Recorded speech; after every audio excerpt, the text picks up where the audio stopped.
그 다음에 그 결과로 나타나는 것 중에 뉴턴이 아주 즐겁게 설명을 할 수 있었던 게 그 전에 그 티코 브라헤가 그 많은 관측 사실을 케플러가 세 개의 법칙으로 만들었는데 그 세 개의 법칙이 어떻게 뉴턴의 그 중력의 법칙으로 간단하게 설명할 수 있는가 하는 거를 이번 시간에 보도록 합시다. 그래서 케플러의 법칙은 세 개인데 요새 거의 다 세 개죠. 뉴턴의 법칙도 세 개고. 첫 번째는 궤도, 행성은 우리 태양이랑 지구를 생각해 봅시다. 그럼 태양 주위에 지구가 공전을 하는데 우리가 여태까지 그냥 원이라고 생각했었죠. 원이라고 생각했는데 실제로 보면 태양을 초점으로 하는 타원 궤도를 돈다는 거죠. 초점이 두 개 있고 그 중에 하나. 그래서 여러분들은 타원은 우리 여러분들이 고등학교 때 배웠던 것처럼 타원의 가장 일반적인 식은 a제곱분의 x제곱 더하기 b제곱분의 y제곱은 1로 주어서 a와 b 수직인 거리. 그 중에서 우리는 긴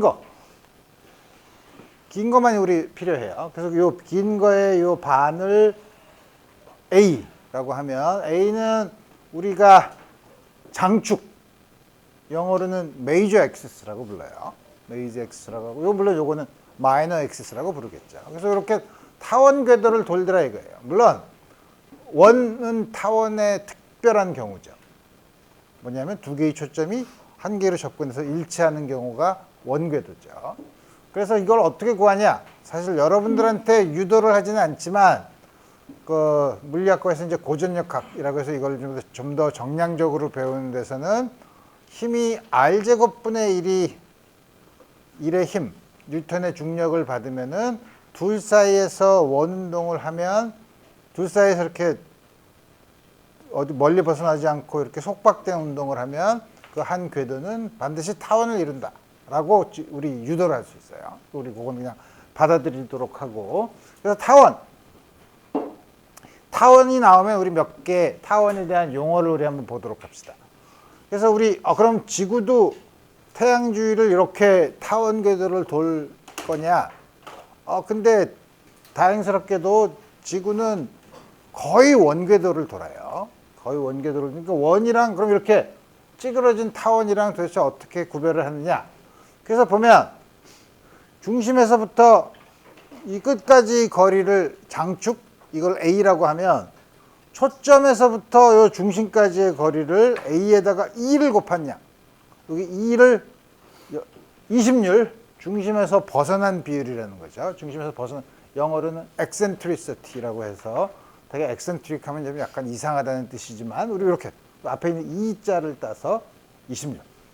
그래서 보면 이게 2가 작으면 작을수록 초점이 타원의 중심에 가까이 있죠. 2가 0이면 원이에요. 2가 크면 클수록 찌그러져 있는 거죠. 그래서 지구 같은 경우에는 20률이 0.0167 굉장히 작죠. 그래서 뭐냐면 지구는 태양 주위를 거의 원궤도를 돌고 있어요. 여기 있는 이 이렇게 찌그러진 궤도는 우리 이렇게 20률이 0.74인 경우를 그린 거예요. 굉장히 찌그러져 있죠. 다음과 같이 있고 이게 2A야. 그 다음에 궤도를 이렇게 돌면 그럼 태양에서부터 제일 멀리 떨어진 점 거기까지 길이 그걸 RA라고 하는데 여기 A가 뭐냐 하면 이게 굉장히 어려운 단어인데 에이파헬리언. 제일 가까운 거는 페리헬리언이라고 그래요. 어렵다. 헬리라는 게 되게 이제 태양을 나타내는 건데, 요게 그래서 원일점, 제일 먼 점, 그 다음에 요거 제일 가까운 점, 요걸 근일점, 가까울 근. 그래서 여기가 요 길이가 RP, 요 페리헬리언의 P를 따서 근일점, 제일 먼데 RA, 원일점이 이렇게. 물론 RP에다가 RA를 더하면 A 더하기 A, 2A가 되겠죠. 거죠. 다음과 같이 주어져 있고. 그래서 타원인 경우는 우리 여러 가지 생각하기 어려운데 우선 간단하게 원운동인 경우, 원이라고 생각해요. 원운동을 한다고 해요. 원운동을 하는 경우에는 우리가 잘 아는 것처럼 구심력이 뭐냐면 중력으로 주어지죠. 중력으로 주어지는데 요거를 보면은 R을 양변에 곱하고 여기 R이 없어지고 여기 R분의 1이죠. 2분의 1을 곱하면 2분의 1 mv 제곱은 요게 운동 에너지죠. 운동 에너지죠. 전체 역학적인 에너지는 운동 에너지에다가 포텐셜 에너지를 더해야 되는데 포텐셜 에너지는 우리 지난번에 본 것처럼 마이너스 R분의 GMM이었죠. 크기가 요거의 2배예요. 부호가 반대죠. 그래서 두 개를 더하면 마이너스 2R분의 GMM이죠. 마이너스 2R분의 GMM인데 여러분들한테 구체적인 유도를 하지 않겠지만 그럼 이렇게 찌그러진 타원인 경우는 어떡하냐? 찌그러진 타원일 경우에는 어떡하지? 답만 얘기해주면 여기 있는 R 대신에 장축의 길이 A로만 바꾸면 된다 이거예요. 이렇게 쓸 수 있다는 거예요. 그래서 음수, 전체 역학적 에너지가 음수라는 거는 그렇게 고민할 필요가 없죠. 왜냐하면 우리가 포텐셜 에너지의 기준을 어디로 잡느냐는 건데 포텐셜 에너지 기준이 멀리 있을 때, 무한히 있을 때를 0으로 잡았기 때문에 음수라는 거예요. 그래서 이게 첫 번째, 케플러의 제1법칙이고 두 번째, 면적 법칙. 이것도 뭐야? 무슨 씨나라 까먹는 소리야. 면적 속도는 항상 일정하다. 면적 속도라는 게 여러분들이 처음 들어보는 얘기인데 면적 속도라는 게 뭐냐? 태양을 주위로 지구가 이렇게 돈다 이거예요. 지구가 이렇게 도는데 태양에서부터 지구까지 있는 거에서 예를 들어서 시간이 델타 t만큼 지났을 때 이렇게 지나가죠. 이렇게 지나가면 우리는 뭐 예를 들면 각속도 같은 거, 이 물체 지구의 각속도 같은 거 생각할 수 있죠. 근데 우리가 어떤 생각하냐면 여기 이렇게 쑥 지나갈 때 요 막대기, 다시 말하면 지구와 태양을 잇는 선이 쑥 쓸고 지나가는 넓이, 이렇게 주황색으로 표시한 요거 있죠. 요게 단위 시간당 요 면적이 얼만큼 변하느냐 하는 걸 우리가 면적 속도라고 해요. 면적 속도를 보면 이제 일반적으로 타원으로 그렸지만 우리가 원으로 생각하면 제일 쉬워요. 원으로 생각해 보면 이게 어떻게 되냐? 그럼 여기서부터 세타인 각도에서 델타 t 동안 각도가 델타 세타만큼 바뀌었다고 했을 때, 그럼 델타 세타가 이제 작다고 하면 요건 거의 원호잖아요. 원호가 요게 r d 세타야. 그 다음에 요게 R이야. 그러면 대략 요거는 어떻게 되냐면 이 변의 길이가 R인 이등변 삼각형. 그 사이에 각 차이 각도가 델타 세타인 삼각형의 넓이.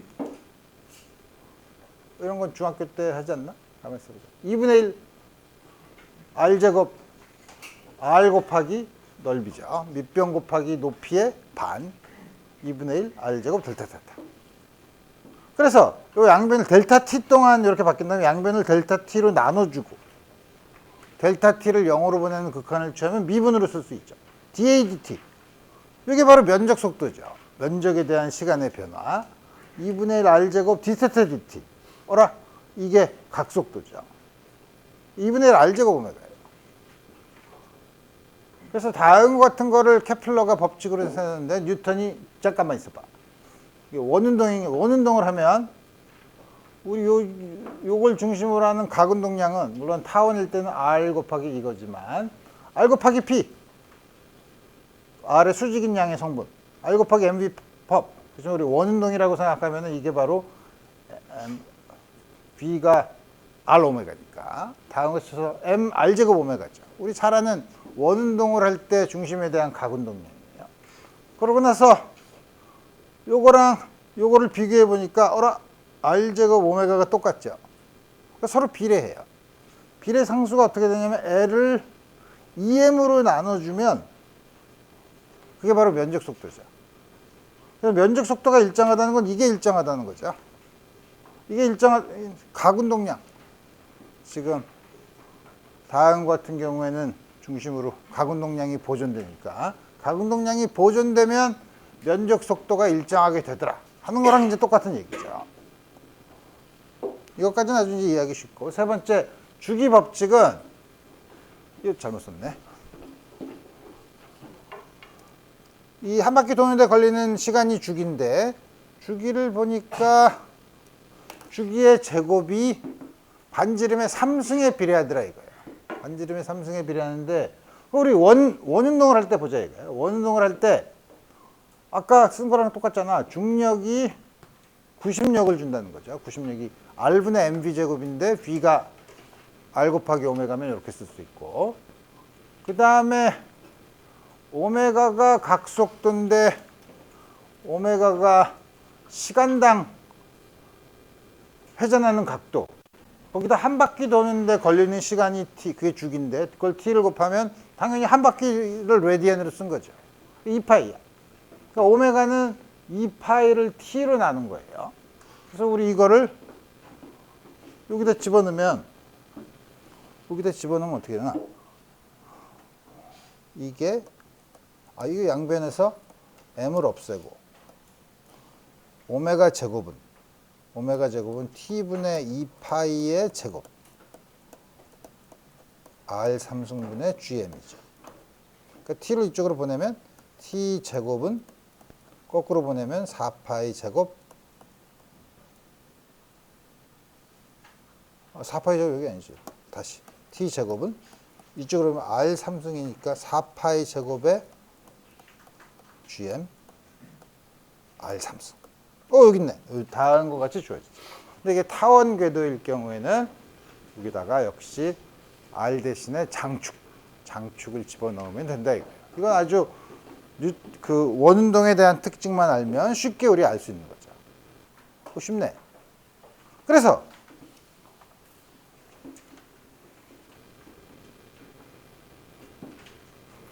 우리 헨리 해성의 경우, 헨리 해성, 뭐 76년마다 한 번씩 온다는 거 있죠. 그거가 보니까 우리가 제일 가까이 왔을 때가 8.9 곱하기 10의 10승미터. 76년마다 돌아오죠. 우리가 일생에 한 번 볼 수 있는 거. 운 좋으면 2번. 그 돌아오는데 그러면 헨리 해성은 굉장히 찌그러져 있을 텐데, 찌그러져 있을 때 어떻게 되냐면 이렇게 돼 있을 때 문제. 원일점의 거리는 얼마냐? 두 번째는 궤도의 이심률이 얼마냐? 요 정보는 요 두 개만 가지고 있는 거죠. 그러면 가만히 있어봐. 아까 쓴 요거 RP를 알고 제일 가까이 있을 때 우리 볼 수 있으니까 RA를 구하려는데 두 개 더하면 2A죠. 2A인데 A를 모르잖아. 근데 조금 아까 본 것처럼 T 제곱이 4파이 제곱을 GM을 A 3승인데 우리 T를 아니까 T를 이거 물론 이게 76년이면 이 초로 바꿔야 되죠. 초로 바꾼 다음에 집어넣으면 A를 구할 수 있죠. 그래서 계산기를 막 두드려 봤더니 2.7 곱하기 10의 12승 미터가 나오더라고요. 그러면 요거에다가 2배를 해서 요거를 빼면 멀리 있는 건 5.3 곱하기 10의 12승. 거의 100배 정도 차이 나죠. 100배 정도 차이가 나는 다음과 같은, 쉽게 구할 수 있네. 요건 타원의 기하학적인 특징, 요거는 케플러의 제3법칙 써서 한 거죠. 궤도의 이심률은, 그때 이제 기하학적인 거 쓰면 돼요. 요 길이는 RP에다, 어떻게 되는 거야? A에서 RP를 빼면 되네. 그러니까 E는, 이심률은 A분의 A 빼기 RP. 요거 첫 번째 건 1 빼기 이렇게 주어지니까 A분의 RP. 이게 A분의 RP 하면 0.97 정도. 그러니까 1에 가까우니까 굉장히 찌그러진 타원 형태를 가지고 있는 거죠. 자, 그래서 이제 보면 우리가 지난번에 포텐셜 에너지를 배웠을 때 포텐셜 에너지를 X에 대한 혹은 R에 대한 함수를 그리면 전체 에너지, 역학적 에너지를 주어지면 운동이 어떤 형태를 가질 것인가 대략 우리 정성적으로 이해할 수 있다고 했죠. 여기서도 우리 이제 그걸 해보자는 거죠. 그래서 우리 뭐냐면 포텐셜 에너지 이거 있죠. 마이너스 R분의 주. 이게 왜 이렇게 생겼냐? 왜 음수냐면 무한대로 갈 때 0인 걸 잡았으니까 다음 같이 주어지고. 운동 에너지는 우리 아까 주고한 것처럼 요거죠. 요거는 요거의 크기가 반이면서 이렇게 두 개를 더해주면 원운동의 경우에는 음수로 이렇게 주어지죠. 다음 것 이거 R에 대한 함수로 주어지고. 자, 그러면 그 다음에 물론 타원 궤도인 경우에는 R 대신에 이걸 바꿔 쓰면 되겠다 이거예요. 그 다음에 우리 이제 어떻게 볼 수 있냐면 또 한 가지 이제 어떤 걸 볼 수 있냐면 그래서 우리 그거 안 했잖아. 뒤에 있나? 뒤에 그런 게 있나? 없지? 그러면 예를 들어서 지금 이거는 중력이 있을 때 다음과 같이 주어진 거고 우리가 이거 다 없고 포텐셜 에너지 곡선만 있는 경우를 봅시다. 포텐셜 에너지 이거 그림이 헷갈리지? 포텐셜 에너지 곡선만 있는 경우 닿은 것 같지. 그러면 처음에 우리가 특별한 역학적 에너지를 이렇게 주면 어떻게 되죠? 이거는 원궤도를 그리는 거고 이거는 이렇게 쭉 가면 이건 원궤도를 그리는 게 아니라 중심에서부터 이렇게 높이 던지는 경우 올라갔다가 떨어지죠. 자, 여기서도 올라갔다가 떨어지죠. 올라갔다가 떨어지죠. 언제부터 떨어지냐면 역학적 에너지가 여기면 전체 역학적 에너지가 0이면 어떻게 돼요? 내려오고 싶은데 안 내려오죠. 그래서 속도가 줄어들지만 일정한 속도로 계속 무한대로 멀어지고 있죠. 에너지가 그거보다 크고 양수면 무한히 멀어지면서 일정한 속도, 0이 아닌 일정한 속도로 가게 되죠. 그래서 보면 우리가 공을 던져서 점점 세게 던져서 처음 운동 에너지를 크게 해주면 어느 순간 갔다가 돌아오지 않는 속도가 있죠. 우리 그 지난번에 했나? 탈출 속도가 이렇게 해서 구할 수 있는 거죠. 자, 그래서 우리 이제 중력은 다 봤으니 이제 연습 문제. 균일한 밀도로 된 속이 꽉 찬 공인데 거기서 반지름이 2분의 R짜리의 공을 이렇게 뺐어요. 공을 빼고 그 다음에 중심에서부터 이렇게 된 여기에서부터 원래 거의 중심에서부터 D만큼 떨어진 곳에 질량 M이 있으면 이 물체가 어떻게 된 거야? 이 물체가 여기에 작용하는 중력은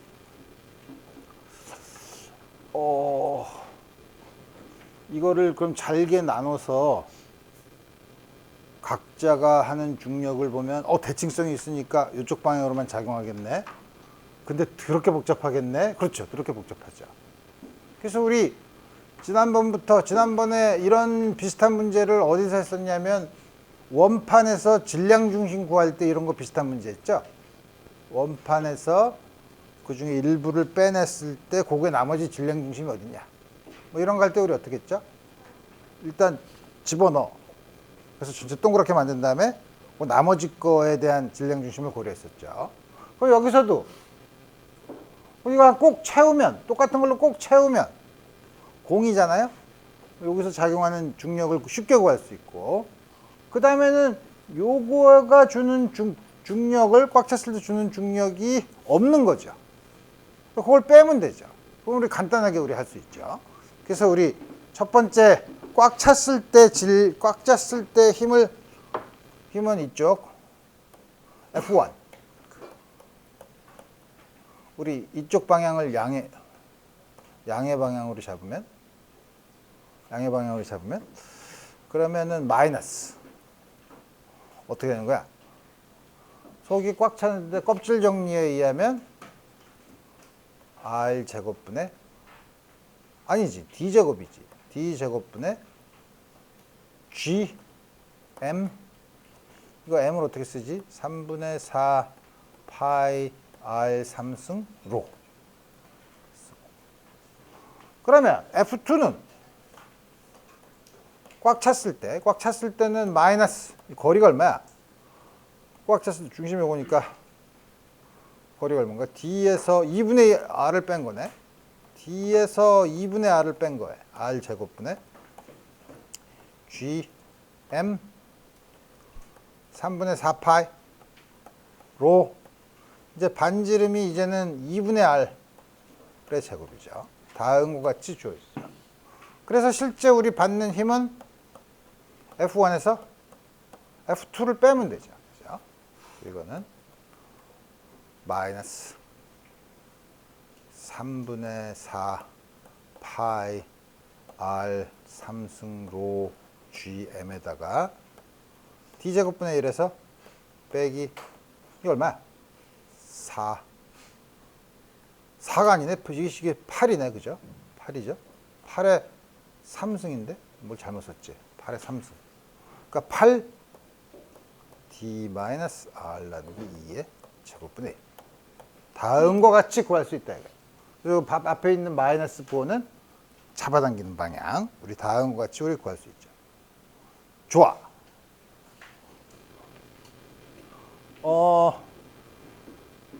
요게 두께를 이렇게 균일, 요게 질량 M1 균일한 구껍질 M1, M2 다음과 같이 쓸 때 A, B, C에서 중력을 구해라. C에서는 껍질 정리에 의하면 다 껍질이 밖에 있죠. 두 개가 다. 여긴 0이야, 중력이. 그죠? 여기서는 이건 바깥에 있는 껍질이고 요건 안에 있는 껍질이니까 바깥에 있는 거는 전부 다 합해서 상쇄가 되고 안에 있는 거는 중심에 있는 걸로. 그래서 여기서는 크기는 방향은 우리 항상 안으로 중심으로 잡아당기는 거고 FC는 0,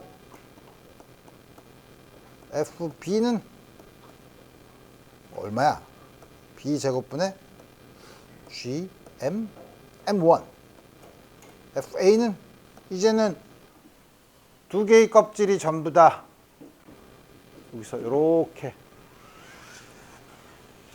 된 거 안에 있으니까 껍질이 다 바깥에 안쪽에 있죠. 껍질이 다 껍질 바깥 두 개의 껍질 바깥에 있으니까 두 개를 다 합한 거네. A 제곱분의 GM M1 플러스 M2. 여러분 이건 우리 간단하게 구할 수 있죠. 이거 쉬운 문제네. 좋았어.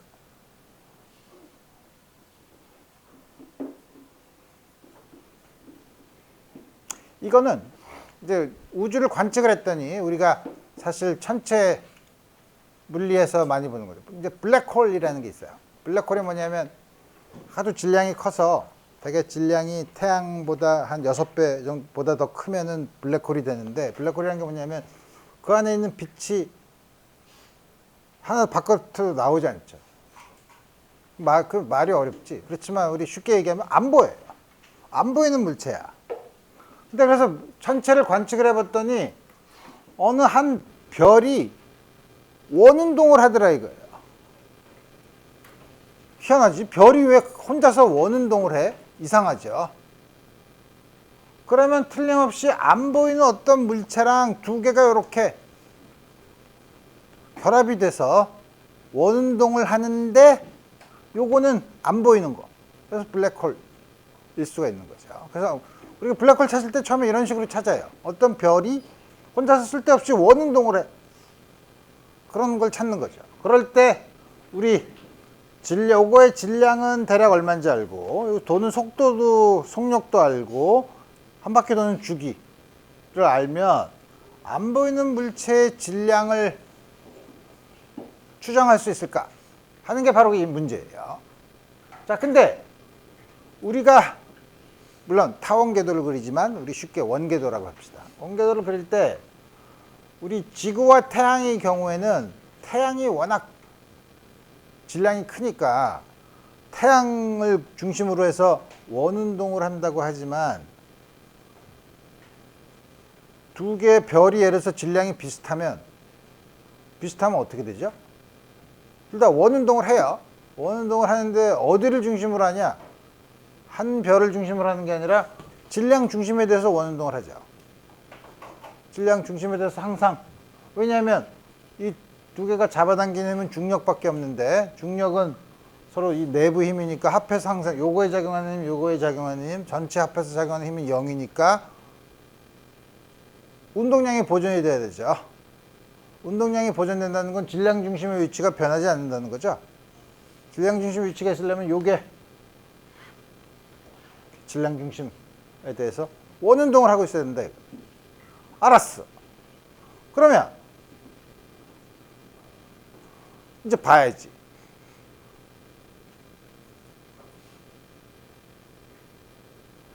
이게 원운동을 할 때 이거의 구심력이 중력이죠. 근데 중력은 여기서부터까지 거리가 결정이 아니라 M1과 M2 사이의 거리죠. 그러니까 중력은 R 제곱 전체 R 제곱이 R이 뭐냐면 이게 R이야. 그래서 뭐 R은 R1 더하기 R2. 다음과 같이 주어지는 경우. 내가 어디다 계산을 해놨는데? 아씨. 뒷장인가? 여기 있구나. 자, 그 다음에 뭐냐면 R1은 그럼 R1은 어떻게 구하나? R1은 어떻게 구하긴? 여기 질량 중심이 있으면 이게 질량이 크면 클수록 가까이 있죠? 그죠? 그러니까 R1 대 R2는 M2 대 M1이야. 그죠? 그렇게 주어져 있죠. 그래서 R1 뭐야? M1 플러스 M2분의 M2R.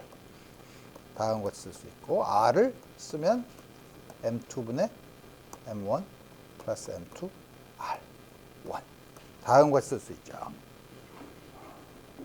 그 다음에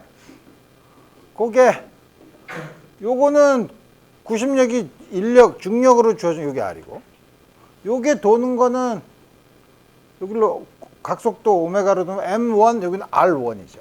R1 오메가 제곱.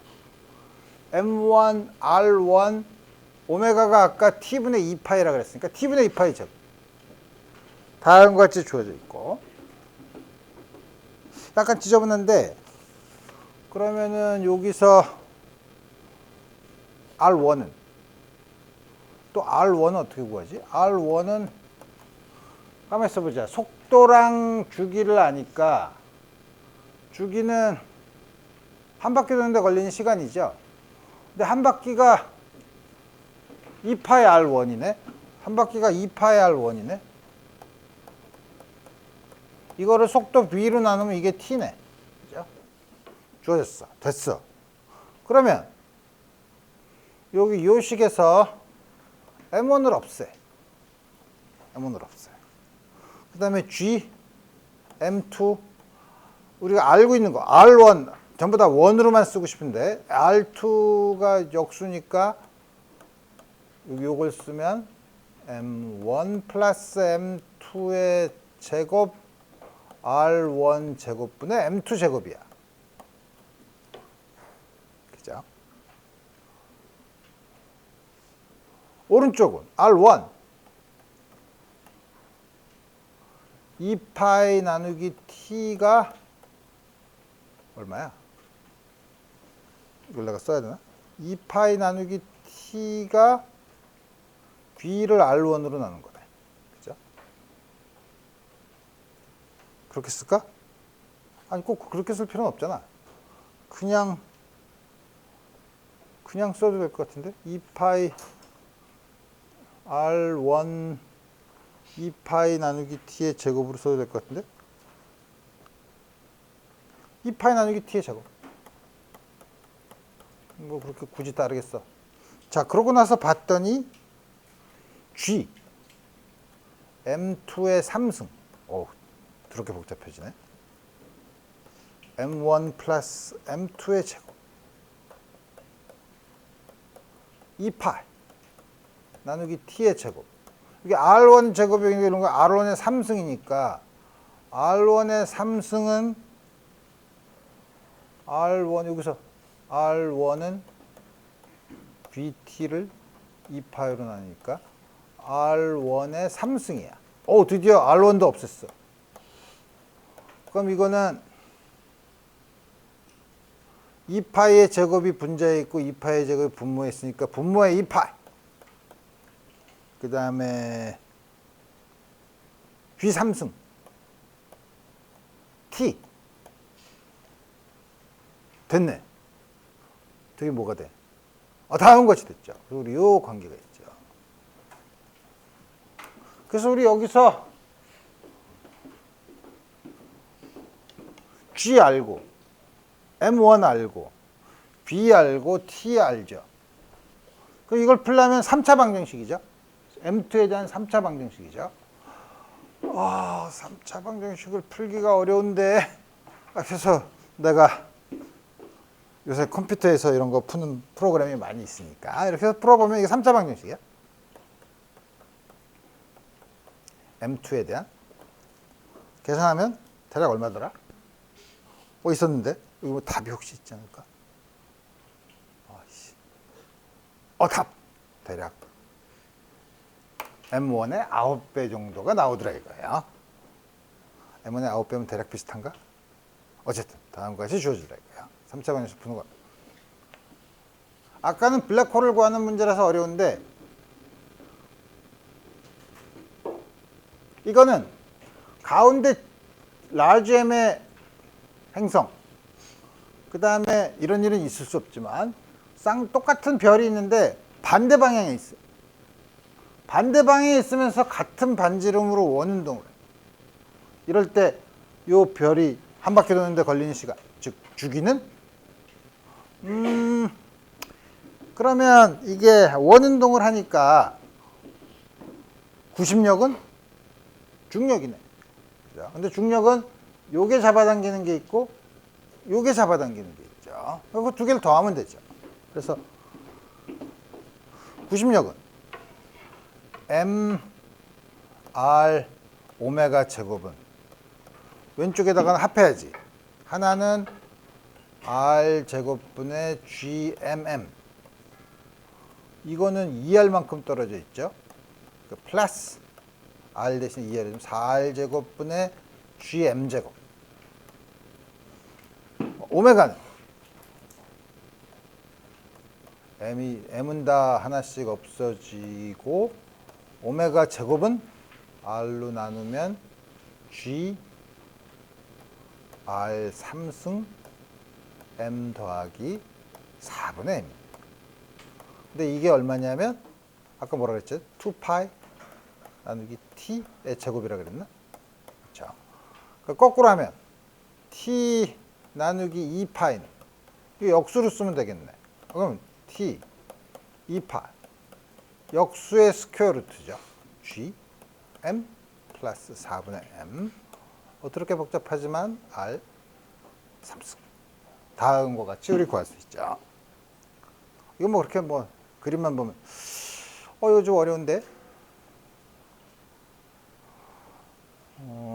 이거 뒤에 건 나중에 저 진동을 배운 다음에 하고. 첫 번째 균일한 고리가 있어요. 반지름이 R인 전체 질량이 M인 균일한 고리가 있어요. 여기서부터 중심에서부터 X만큼 떨어진 곳에 질량 M을 놨어요. 딱 잡고 있어. 정지시켰다가 탁 놨어요. 물론 이게 라지 M이 스몰 M보다 굉장히 커서 딱 놓으면은 두 개가 이렇게 서로 잡아당기겠죠. 이것도 움직이고 이것도 움직이는데 이거의 질량이 워낙 커서 이거의 움직임은 거의 무시할 수 있다고 봅시다. 이건 정지해 있고 와. 그러면 여기 있을 때 작용하는 힘이 얼마냐? 그가 첫 번째 문제고, 두 번째는 이게 이렇게 와서 요 고리의 중심을 지날 때 속도가 얼마냐? 우리 이거 보면 되죠.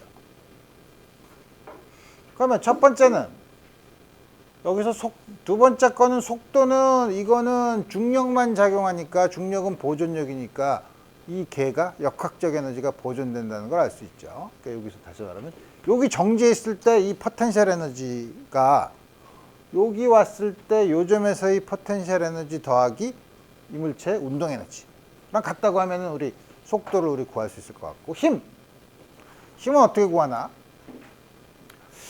가만히 있어봐. 힘을 구하려고 하면 이럴 땐 어떻게 하더라?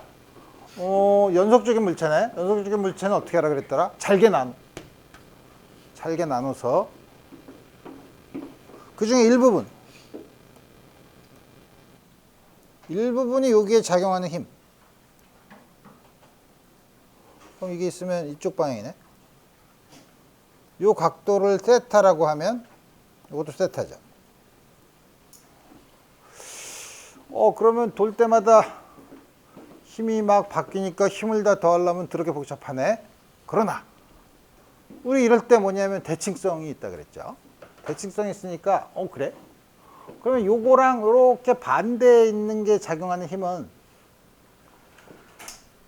요 방향인데, 근데 이거를 이쪽 방향과 이쪽 방향 수직분 방향으로 나누면 이쪽 방향은 살아남지만 이 방향이랑 이 방향은 서로 상쇄가 되죠. 그죠? 근데 그런 물체가 계속 쌍을 이루어서 다 있잖아. 그죠? 그래서 우리 뭐냐면, 그럼 이거 다 합하면 받는 힘은, 내가 방향을 잘못 얘기했네. 이렇게 잡아당기는 힘이죠. 받는 힘은 이쪽 방향밖에 없네. 이쪽으로 잡아당기는 힘밖에 없는 거죠. 그러니까 요거에서 작용하는 힘에다가 X방향의 성분만 계산한 다음에 그거를 전부 다 더해주면 되는 거죠. 그냥 힘 방향까지 다 계산하면 복잡하지만 대칭성을 보면 요거는 항상 요 반대 게 있으니까 요렇게 작용하는 힘이 있으면 그 반대 건 요렇게 작용하는데 이 X방향의 수직인 힘 성분은 서로 상쇄가 되고 요 방향의 힘만 남더라 이거예요. 좋았어. 대칭성이라는 게 정말 좋구만. 그러면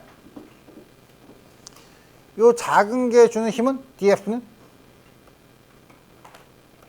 얼마야? 요거를 어떻게 할까? 요 사이 각도를 d파이라고 하지. d파이. 그럼 요 길이가 r d파이죠. 좋았어. r d파이야. 그러면 균일하다니까 선밀도라는 거 써볼까? 선밀도가 전체 길이를 나눈 거, 전체 질량을 이렇게 쓰면 요거의 질량은 dm은 어떻게 생각해? 람다 r d파이네. 좋았어. 근데 너무 복잡한가? 어쨌든 g 스몰 m 그 다음에 요 dm 나누기 r제곱. r제곱이 뭐야? r제곱은 여기니까 r제곱 더하기 x제곱이네. 피타고라스 정리에 의하면. 그거에 어느 성분이죠? 이쪽 방향을 이거랑 이걸로 나누면 요 방향의 성분만 계산하면 되니까 요 방향의 성분이 이렇게 코사인 테타죠. 요거의 코사인 테타. 코사인 테타를 내가 그냥 도입한 건데 코사인 테타는 이거분의 이거니까 요거의 2분의 1승의 x네. 그죠? 더럽다. 이거죠. 다 됐어.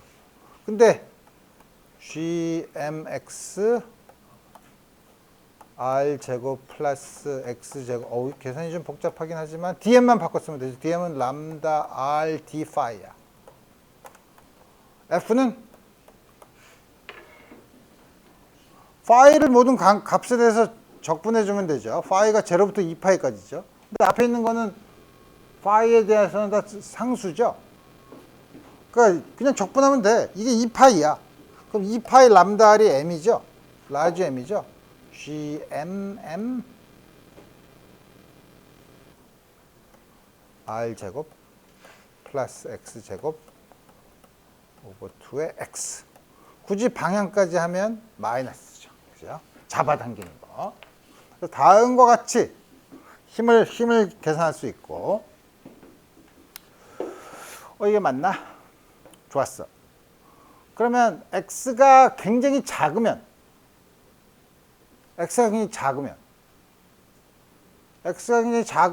분모에서 X제곱을 R제곱에 대해서 X가 굉장히 작다는 말은 사실 정확하게 말하면 의미가 없어요. X는 차원이 있는 양이니까. 우리가 뭐가 작다 크다 할 때는 차원이 없는 양을 작다 크다라고 얘기하는 거예요. 어떤 양이 차원이 있는 양이 크다 작다라고 할 때는 그거랑 비교하는 양이 있어야 돼요. X가 작다라고 하는 거는 말이 안 되고, 이때는 뭐냐면 R에 비해서 아주 작을 때. R에 비해서 작을 때, 그럼 이게 상수죠. R 3승분의 1이죠. 그럼 이게 다 상수야. 상수 곱하기 X의 마이너스야. 이것을 많이 본 것 같은데, 뭐죠? 용수철. 후크의 법칙이 성립하는 거죠. 그 용수철이 있으면 그 평형점을 중심으로 진동운동을 하죠. 그러니까 여기 X가 작으면 여기서 이렇게 진동운동을 해요. 그래서 우리 아직 진동운동을 안 배웠지만 이 진동의 앞에 붙어있는 이 용수철 상수를 알면 진동 주기를 구할 수 있어요. 그리고 요거는 다음 챕터에서 진동을 배우면 우리 이제 볼 수 있죠. 그 다음에 X가 0일 때 속도 이제 봤지. 그러면은 0일 때 포텐셜 0과 2분의 1 mv 제곱은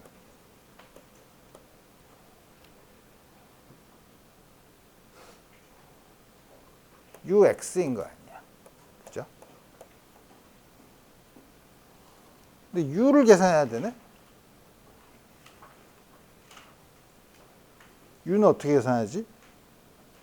u를 계산하는 방법은 두 가지가 있어요. 두 가지가 있는데, 하나는 힘을 알았으니까 x부터 무한대까지 보냈을 때 중력이 한 일, 마이너스 부호를 붙이면 포텐셜 차이를 얻을 수 있죠. 그렇게 구할 수도 있는데 그게 정통적인 방법이에요. 또 한 가지는 약간 트릭을 쓰면 그게 아니라 우리 여기 있는 점 질량이 있으면 둘 사이에 작용하는 아까 dm은 마이너스 r제곱 사이 거리 g m dm이지 않았나? 다음과 같이 그냥 쓸 수 있죠. 그죠? 그래서 이게 마이너스 gm 이게 뭐야? 람다 r d 파이 r 제곱 플러스 x 제곱의 2분의 1승이죠. 그 다음에 이거를 파이에 대해서 적분하면 되죠. 그럼 2파이야. 2파이 람다 r이 m이야. 그러니까 ux는 마이너스 스퀘어 루트 r 제곱 플러스 x 제곱분의 m이 되죠. 이거는 포텐셜 에너지 기준점을 무한대로 놨을 때예요. u 무한대가 0인 경우. 그러니까 u 제로가 얼마인지는 이제 알죠. 이걸 됐어. 구했죠. 그러면은 2분의 1 mv 제곱은 u 마이너스 gmm 스퀘어 루트 r 제곱 플러스 x 제곱. 그래서 u 제로를 빼야지. x가 제로일 때를 빼면 되잖아. r분의 gm. 양변에서 m을 다 없애고 b 제곱은 2배 gmm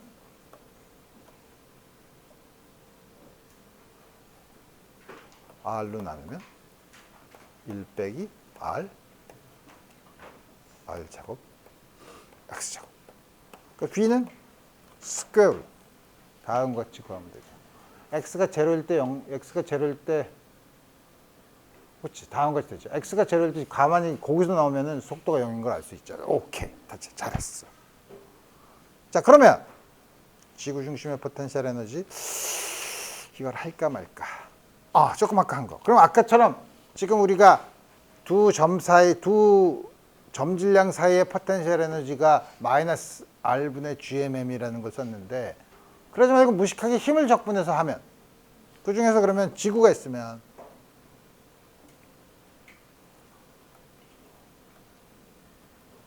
우리 뭐죠? 요 반지름 R이라고 하네. 그 다음에 이게 M. 그 다음에 균일하다고 해봅시다. 편의상. 그래서 균일의 로가 어떻게 되냐면 3분의 4 파이 R 삼승을 곱하면 전체가 M이 되게. 그러면 여기서 포텐셜이 0이면 여기서는 원점에서는 포텐셜이 얼마냐? 이거 사실 물어보는 게 의미가 없는데, 왜냐하면 포텐셜의 차이만 우리가 물리적으로 의미가 있는데, 그렇지만 포텐셜의 기준을 무한대에서 0으로 한번 잡으면 그거에 대해서 얼마큼 차이가 나는가는 우리 항상 계산할 수 있죠. 근데 지금 원점에서 그럼 U0가 얼마냐? 라고 물어보는 거는 무한대에 비해서 얼만큼 차이가 나냐? 물어보는 거죠. 첫 번째. 시간이 많이 있지. 이게 그냥 속이 꽉 찬 공이 아니라 이게 뭐지? 껍질이면 어떻게 되죠? 껍질이면 여기에 멀리 무한히 여기 있을 때, 바깥에 있을 때 먼저 껍질인 경우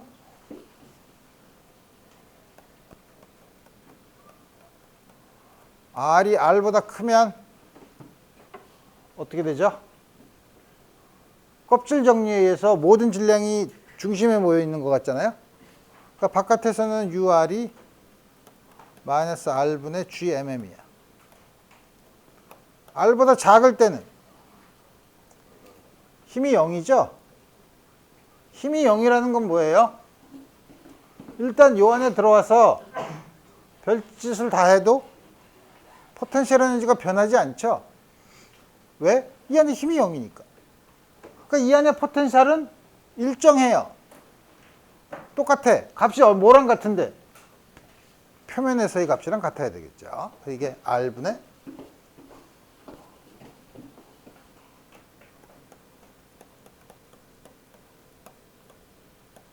그래서 이거를 다시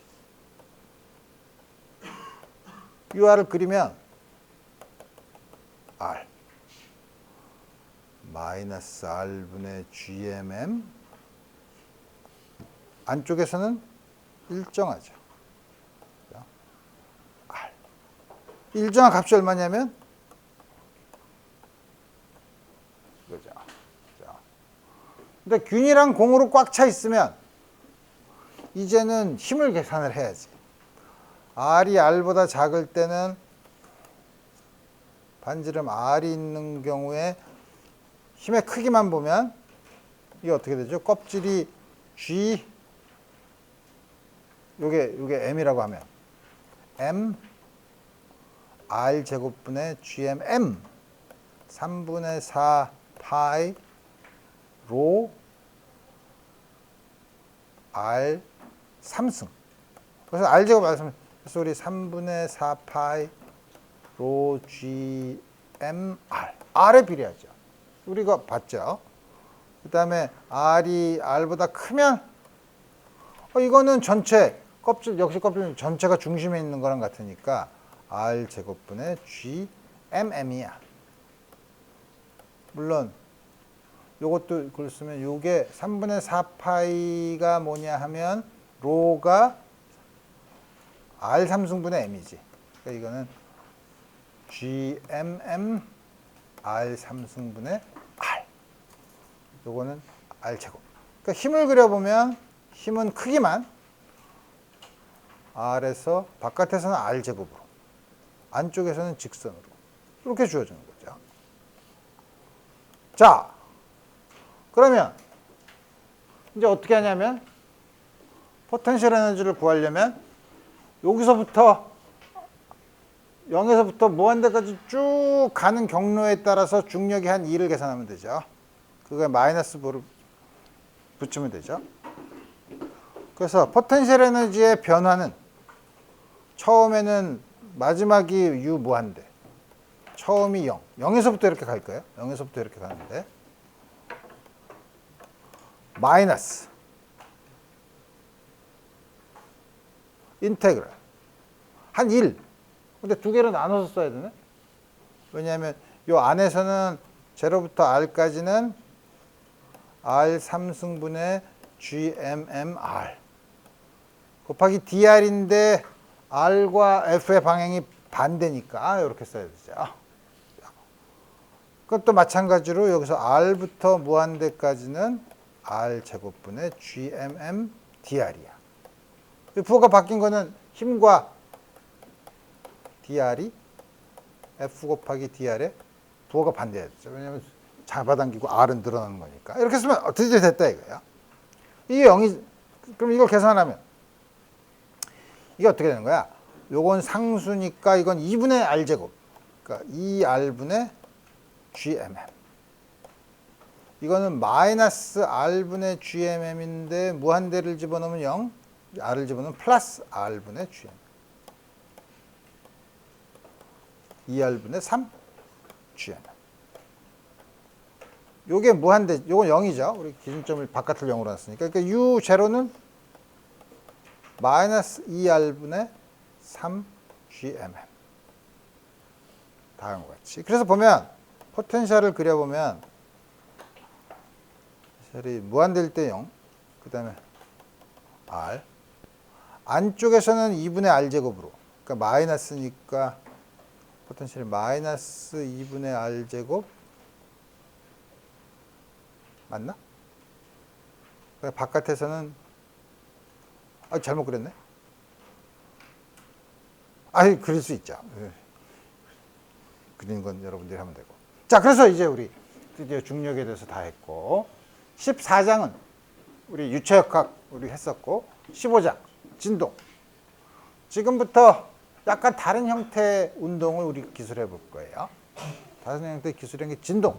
진동을, 오실레이션을 배우는데 진동이란 게 뭐냐면 이 세상에 여러 진동들이 많이 있죠. 그러니까 여러분들이 포텐셜이 이렇게 생겼을 때 포텐셜의 안정된 평형점 근처에서 조금 벗어나면 그 근처에서 이렇게 왔다 갔다 하죠. 그래서 오랜 시간이 지났을 때 똑같은 운동을 반복하는 운동이 있으면 우리 그거를 진동이라고 해요. 되게 그래서 똑같은 운동을 반복하는 그런 진동 운동을 하는 게 그러면은 진동에 한번 똑같은 운동을 반복하는 게 계속 일정한 시간을 가지면 우리 시계 같은 걸로 쓸 수가 있죠. 물론 특별하게 똑같은 운동을 반복하지 않는 경우는 주기가 다시 원래로 돌아오는 시간이 무한대라고 생각할 수도 있어요. 어쨌든 우리 그런 특별한 경우는 생각하지 않고 우리는 왔다 갔다 하는 거. 그래서 예를 들어서 줄을 용수철, 아까 말한 것처럼 용수철을 이렇게 평형 상태에서 잡아당겼다가 탁 놓으면 용수철에 있는 질량이 이렇게 왔다 갔다 하죠. 왔다 갔다 하는 거를 시간에 대해서 X를 그래프를 그리면은 다음 것이 되는데, 물론 아주 복잡하게 왔다 갔다 할 수 있어요. 복잡하게 왔다 갔다 할 수 있는데, 다음 것 이렇게 똑같은 운동을 반복하는 운동을 조화운동 혹은 주기운동이라고 해요. 주기운동 혹은 진동, 조화운동이라는 거는 여러분들이 듣기가 처음 들어봤는데 우리 이런 걸 하모닉 모션이라고 해요. 조화운동이 하모닉 모션이에요. 하모닉 모션이라는 게, 하모닉이라는 게 사인이나 코스 삼각함수로 모양으로 진동을 하는 경우죠. 그래서 진동은 꼭 그렇게 예쁜 삼각함수가 아니라 제멋대로 이상하게 움직이면서 진동 운동을 할 수도 있죠. 그래서 이제 그런 여러 가지 진동 운동은 우리 나중에 보면 알게 되겠지만, 그게 가장 기본적인 거. 가장 기본적인 거는 이런 사인이나 코사인 형태의 함수로 진동하는 것만 운동을 알게 되면 그런 복잡한 진동 운동도 다 이해할 수 있어요. 그래서 우리가 제일 먼저 진동 운동을 할 때 하면, 이 세상에 진동 운동은 이렇게 예쁜 이런 운동만 있어서 이걸 보느냐 하면 그게 아니라 요게 진동운동을 기술하는 가장 기본적인 운동. 그래서 단순 조화 운동이라고 해요. 단순 조화 운동이 굉장히 말이 복잡하죠. 그 영어로 되어 있는 걸 해석을 해서 그래. 단순, 심플이지 뭐. 심플. 조화, 아까 말한 거 하모닉. 뭐 운동, 모션 혹은 오실레이션. 그래서 여러분들이 나중에 어디서 특히 이제 공학하는 사람들은 이런 거를 줄여서 많이 쓰는데 SHO라고 이제 많이 쓰죠. 이제 공학하는 사람, 여러분들이 이제 공대에 있으니까 공학하는 사람과 자연과학하는 사람의 특히 특징은 뭐냐면 엔지니어들은 약자를 많이 써. AI, ML 약자를 많이 써요. 그럼 사람들이 또 다 알아들어. 처음 들어온 사람은 약자에 막혀서 못하겠다. 과학자들은 되도록이면 안 줄여서 얘기해요. 심플 하모닉 오실레이션 이거 다 써요. 자꾸 쓰다가 귀찮으면 그때 가서 이제 약자를 쓰죠. 그래서 여러분들이 그럴 때 조심해야 되는 거는, 그러니까 여러분들한테 내가 얘기하는 건 뭐냐면, 이렇게 여러분들이 어디 가서 누구 발표를 듣거나 할 때, 혹은 나중에 가서 뭐 세미나나 이런 걸 들 때 약자로 뭐 WXYZ 뭐 이렇게 쫙 나왔으면 내가 저걸 모르는데 어떡하지? 에이씨, 그러지 말고 용기를 가지고 그게 뭔가요? 라고 물어봐야 돼요. 그게 뭡니까? 왜 이렇게 약자로 나를 괴롭힙니까? 라는 말은 속에 숨겨두고 그게 뭘 뜻하는 거냐? 꼭 한번 물어봐야 돼요. 그럼 대답해 줄 거예요. 대답 못하면 그 사람 나가면 돼. 그 사람은 자기가 무슨 얘기하는지 몰라. 그러니까 약자에 이렇게 줄여서 쓰는 거에 겁먹지 말라는 거예요. 특히 공대에서 앞으로 들은 많은 코스나 세미나 같은 걸 들어갈 때, 그럼 앞으로 여러분들이 약자들을 앞에 거 줄여서 쓴 게 굉장히 많은데 절대로 겁먹지 말라는 거죠. 모르면 물어보면 돼. 대답을 못하면 그 사람 얘기는 안 듣는 게 나아. 오케이. 자, 그래서 우리 여기서 진동운동은 우리 접근 방법을 뒤집어서 해봅시다. 접근 방법을 뒤집어서 한다는 게 뭐냐면, 우리가 여태까지 어떤 물체의 운동을 나타낼 때는 그 물체의 운동에 힘을 주고, 그 힘을 주면 그 힘에 의해서 운동이 어떻게 되느냐 하는 걸 봤었죠. 근데 우리는 여기는 거꾸로 진동운동, 단순 조화운동은 이런 식으로 나타낸다.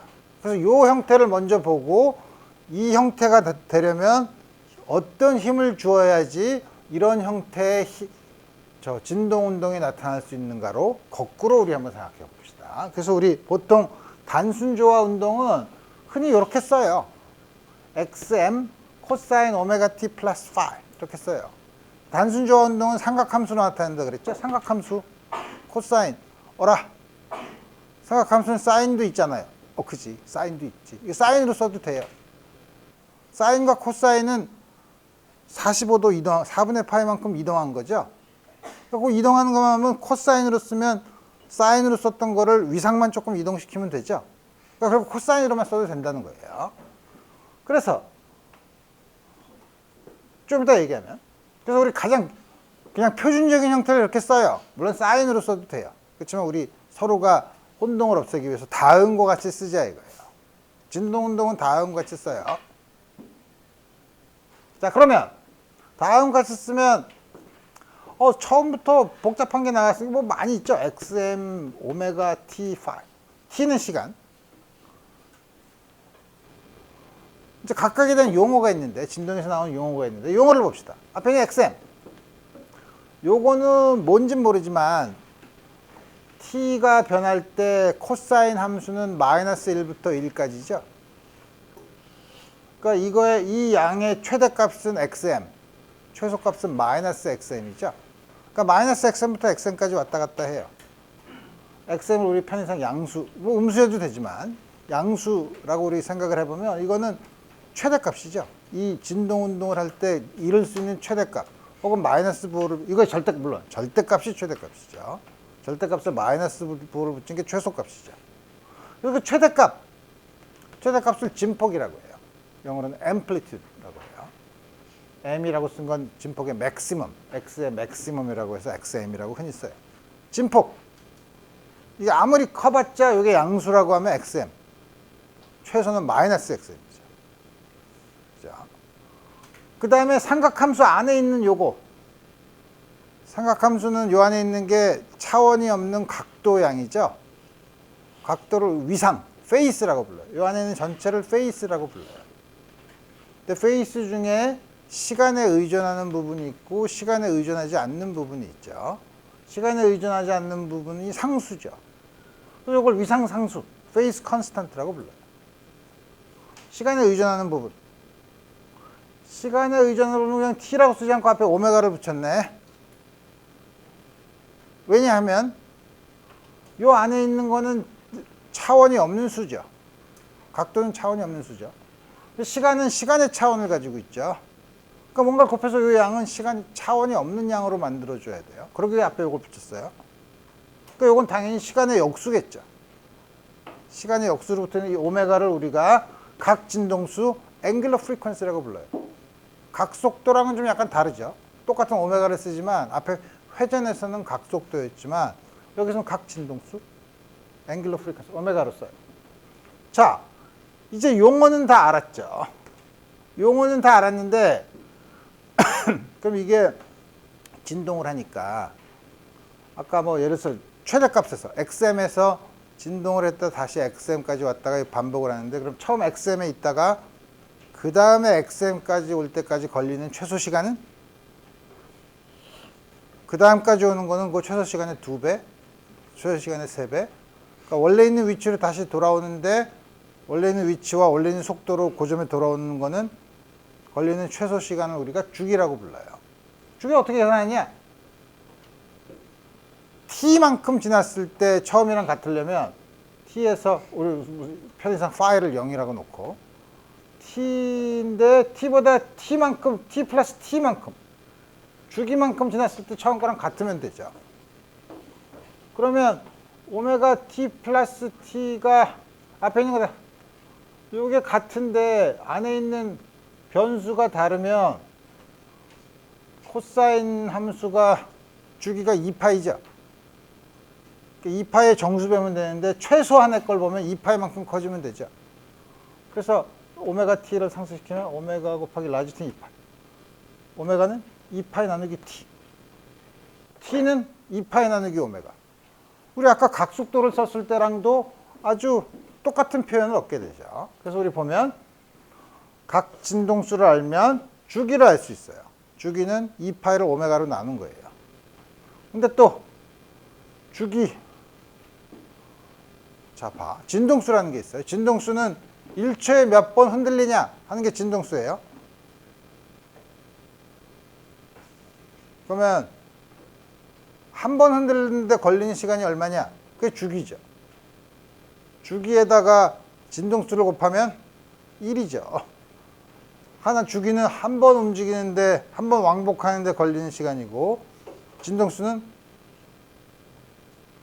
한 번 왕복하는데 걸리는 아니 1초당 단위 시간당 몇 번 진동하냐 하는 거를 그러니까 두 개를 곱하면 1이에요. 진동수를 F라고 하면 F 곱하기 T는 1이에요.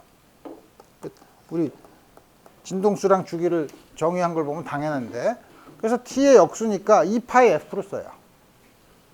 여기는 F를 우리가 진동수라고 해요. 프리퀀시라고 해요. 요 코사인 안에 들어온 오메가는 우리가 얘기하는 진동수에다가 2파이를 곱한 거예요. 그러니까 한 번 진동할 때 각도는 2파이만큼 바뀐다는 거죠. 그러니까 한 번 진동하는 거는 각도로 보면 2파이를 돌아가요. 그래서 우리 2파이를 곱한 걸 각 진동수라고 한다 이거예요. 앵글러 프리퀀시로. 그래서 우리 앞으로 일반적인 진동운동을 다루기 전에 진동운동을 다루는 가장 기본이 되는 단순 조화 운동, 심플 하모닉 오실레이션을 볼 테고 심플 하모닉 오실레이션의 변이를 나타내는 거는 다음과 같은 형태로 나타낼 수 있는데 용어는 진폭, 각진동수, 위상, 위상상수. 다음과 같이 주겠다 이거예요. 오케이. 자 그러면 단순 조화 운동의 속도랑 가속도는 어떻게 계산하냐? 이 속도가 코사인 오메가 t 플러스 파이. 그림을 그릴 때는 파이를 결정을 해야, 그러니까 이 그림은 파이가 0인 경우예요.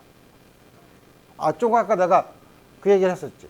이게 사인은 안 되나요? 사인도 되죠. 사인은 여기에다가 4분의 파이만큼 빼주면 되나? 코사인을 사인을 하려면 4분의 파이만큼 오른쪽으로 이동하면 되니까 마이너스 4분의 파이를 해주면 사인이 되죠. 다음, 그러니까 코사인이나 사인, 그거는 위상상수를 얼만큼 변하느냐로 결정이 되기 때문에 우리 이렇게 쓰겠다. 이거는 코사인 파이가 0인 경우야. 코사인 함수죠. 코사인 오메가 t를 그린 거예요. 이것도 원래 거에서 시작해서 다시 최대까지 올라오는 데까지 걸리는 시간, 이게 t죠. 주기죠. 그림으로 보면. 자, 그럼 속도는, 단순조화 운동의 속도는, 속도는 시간에 대해서 미분하면 되지. 코사인을 미분하는. 오! 다음 해부터 공대에 들어오는 학생이 미적분을 안 하면 안 되지.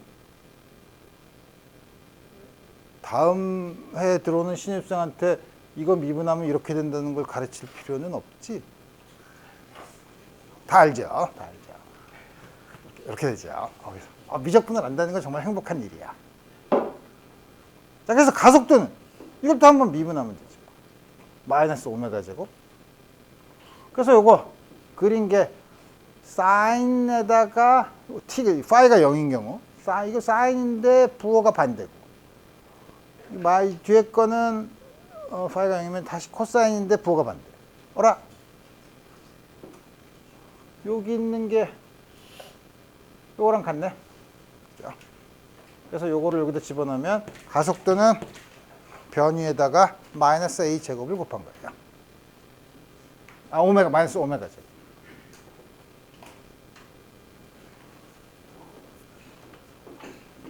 뒤에 내가 이걸 썼나? 그래서 이걸 보면,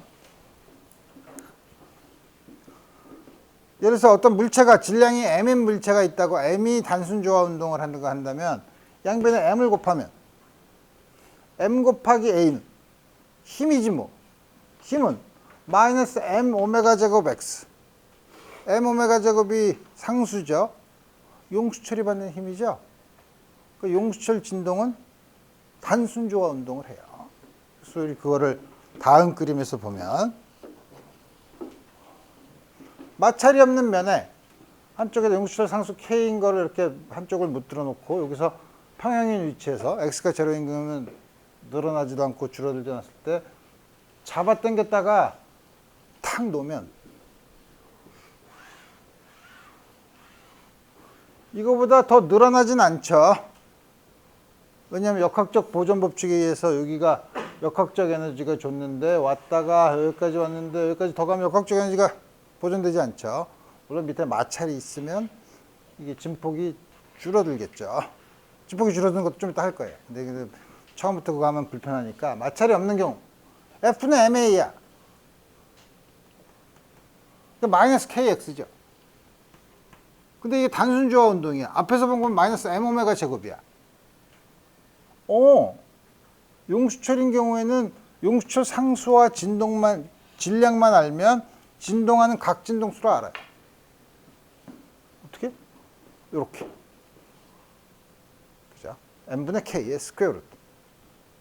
따라서 주기는 2파이 나누기 오메가니까 2파이 곱하기 요거의 역수.